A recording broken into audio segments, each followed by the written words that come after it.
as part of a society. I, as part of a group of people interacting in the same space and scope. Interacting. Human interacting. That's the key to any adaptation. And by that, we mean the same as the great Charles Darwin, when he said that the species that survives is not the most strongest, not the most intelligent, but the most adaptable to change. And what species is more adaptable than the one that relates every day with the words unknown as unknown?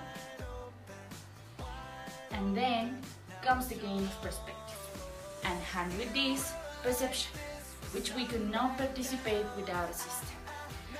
And that system, today and forever, is called language.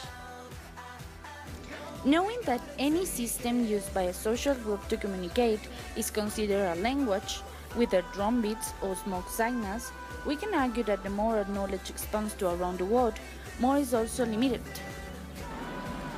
And a clear example of this is our common perception of language, in which we ignore any other language than human speech.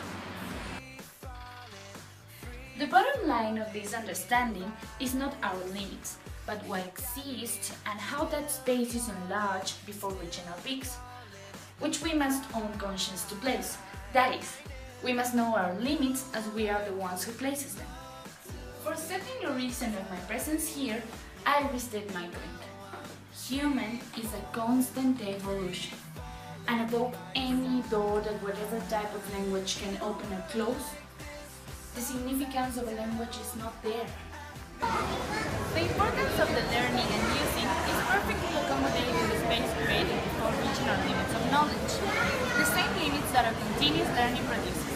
As Albert Einstein said, the mind is like a parachute. It only works if we have it open. And there is no other way. It is not an issue of being part of a society. Now, it is an issue of being part of evolution, and the hardest of any kind of evolution. But in the case of humans, what makes it unique is randomness. In other words, languages start open in our mind, and then they never end, because they are part of our own evolution. And if we think a little about it, how an area that brings from 3,000 to 5,000 languages could not make us evolve?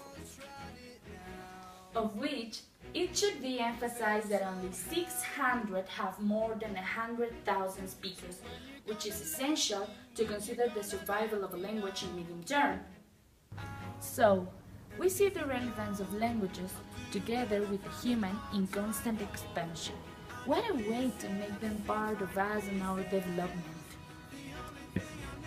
Now, the consequences.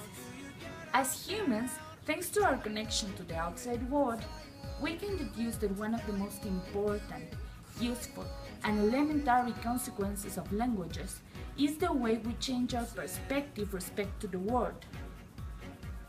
And seeing a little more for the future, the way we open the same world is leaving a clear path to take advantage of the opportunities it can offer us.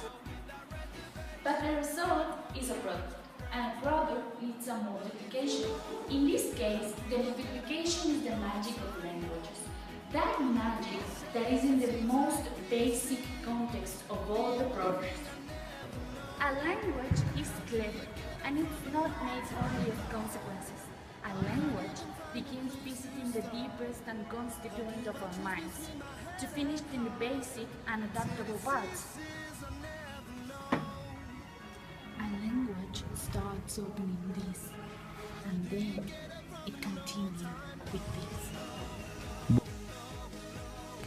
Human is a constant evolution.